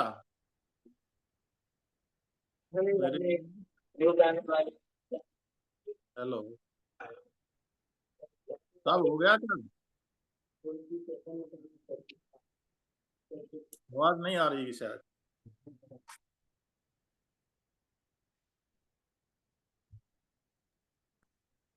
सर नमस्कार। नमस्कार अगर आप परमिट करें तो मैं पूछना चाहते हैं आप? जी नहीं आप कर दीजिए मुझे बस एक बात कहनी थी एक ही लाइन कि अब हमें जो आपने गोचर भूमि की बात की और गोपालन की बात की ये खेती की बात की हमें अब दोबारा से सामूहिक पारिवारिक और इसकी तरफ गोपालन और खेती के लिए मुड़ना पड़ेगा। धन्यवाद साहब।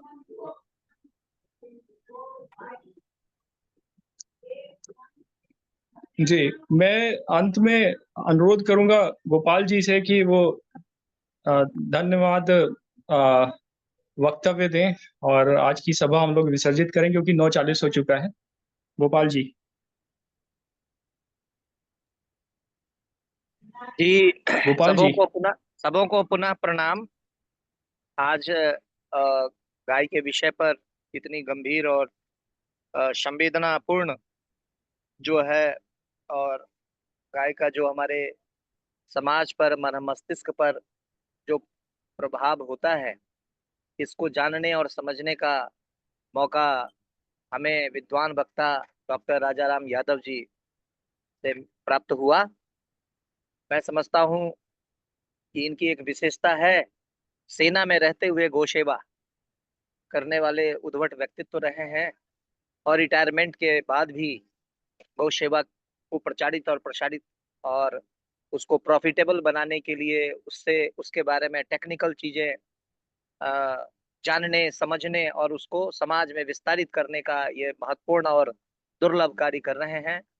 मैं इनको अपने तहे दिल से आभार व्यक्त करता हूं और मैं चाहता हूं कि ट्रेन द ट्रेनर्स के फार्मूला के तहत वो अपने जैसे 100 डॉक्टर राजाराम यादव तैयार करें जिससे ये समाज कम समय में आपके गुण और ऊर्जा का ज्यादा से ज्यादा लाभ प्राप्त कर सके। क्योंकि संवेदना आज मनुष्य में समाप्त हो गई है। मनुष्य को संवेदनशील बनाना, गाय और प्रकृति के प्रति उनका प्रेम और जिम्मेवारी और कर्तव्य क्या है, उससे क्या होगा, ये अनुभव दिलाना। और इसके लिए बहुत अच्छा विद्वान वक्ताओं ने कहा कि भाई उसके लिए सबसे पहले एजुकेशन सिस्टम में परिवर्तन होना चाहिए, प्रकृति के प्रति, संवेदना के प्रति, रेस्पॉन्सिबिलिटी के प्रति। और इस तरह की जब बातें नहीं होगी तो फिर लोगों को समझ में कैसे आएगा, वो विषय तो बिल्कुल अछूता रहेगा। इसलिए उसको पहले पाठ्यक्रम का विषय बनाया जाए, गवर्नमेंट पर दबाव बनाया जाए कि इन विषयों को हम चाहेंगे कि हमारी जो विद्युत मंडली की जो टीम है यह एक ड्राफ्ट तैयार करे और अतिशीघ्र माननीय प्रधानमंत्री को, पशुपालन मंत्री को और जो है राष्ट्रपति जी को इस संबंध में पत्र लिखे और सबसे पहले शिक्षा मंत्री को भी, और ये मांग करे कि भाई सबसे पहले गाय के प्रति जो है आपकी अगर वास्तव में संवेदना है, जो काम आप एक झटके में कर सकते हैं वो है शिक्षा में इसको चैप्टर के रूप में लाना। प्रकृति के ऊपर में, प्रकृति केंद्रित विकास के ऊपर में, गौ आधारित कृषि व्यवस्था के ऊपर में और गाय के प्रति और इसके साथ ही मनुष्य को संवेदनशील कैसे और क्यों बनना चाहिए, इस टॉपिक को जब तक एजुकेशन का पार्ट नहीं बनाएंगे तब तक मनुष्य में परिवर्तन नहीं होगा, और जब तक परिवर्तन नहीं होगा तो ग्रामीण सशक्तिकरण का ये जो फिलॉसफी है वो बिल्कुल अधूरा रहेगा। तो मैं समझता हूँ कि यह एक शुरुआत है। जन क्रांति के माध्यम से, जन जागरण के माध्यम से हम सरकार पर दबाव बना सकते हैं। उसमें हस्ताक्षर कैंपेन भी है, उसमें ज्ञापन है, धरना प्रदर्शन है, अखबारों में प्रेस कॉन्फ्रेंस के माध्यम से हम अपनी बात पहुंचा सकते हैं। आज सोशल मीडिया का जमाना है, इसके माध्यम से हम स्पार्किंग कर सकते हैं। और सबसे बड़ा जो मुझे लगता है आंदोलन करने की जो आवश्यकता है वो गोचर भूमि को मुक्त करने के लिए और अतिक्रमण के खिलाफ आंदोलन करने का। अतिक्रमण के खिलाफ भी आंदोलन होना चाहिए और अतिक्रमण के साथ साथ गोचर भूमि का जो अतिक्रमण है और जो हमारे तालाब हैं, जल स्रोत हैं, झरना है, झील है, तालाब है, तो इसका भी जो अतिक्रमण हुआ है ये भी अतिक्रमण को मुक्त करने की आवश्यकता है। ये जब तक नहीं होगा तो गाय आखिर पानी पिएगी कहाँ, वो नहाएगी कैसे, और वो जब तक प्रवेश नहीं करेगी तो उसका जो गुण है तो वो पानी में आएगा कैसे। तो इसके लिए भी हमें आंदोलन करने की आवश्यकता है और इसके लिए मैं अनुरोध करूंगा कि अभिषेक जी से और राजाराम यादव जी से कि आप इसको अपने अपने स्तर से पहले तैयार करें, फिर बाद में कंपाइल करके उसको एक फाइनल ड्राफ्ट बना करके जिन जिन के पास जाना यह ड्राफ्ट आवश्यक है, जिससे नीति और नियमावली में, योजना में परिवर्तन हो सके, हम लोगों को अपना प्रयास भरसक करना चाहिए। जी पुनः धन्यवाद, सबों को प्रणाम।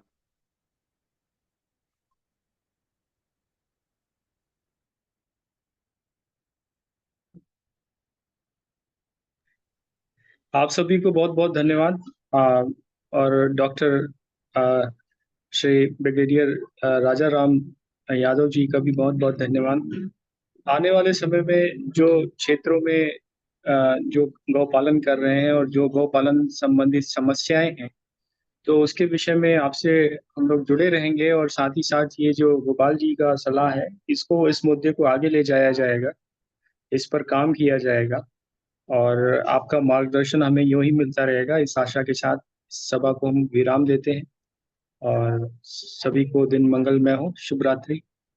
कल फिर मिलेंगे, कल का विषय आपको सुबह सूचित कर दिया जाएगा। बहुत बहुत धन्यवाद। अभिषेक जी, भाई साहब इनके राजाराम जी के नंबर भेज देना मेरे को। जी जी, मिल जाएगा आपको। ठीक है, व्हाट्सएप कर देना। जी।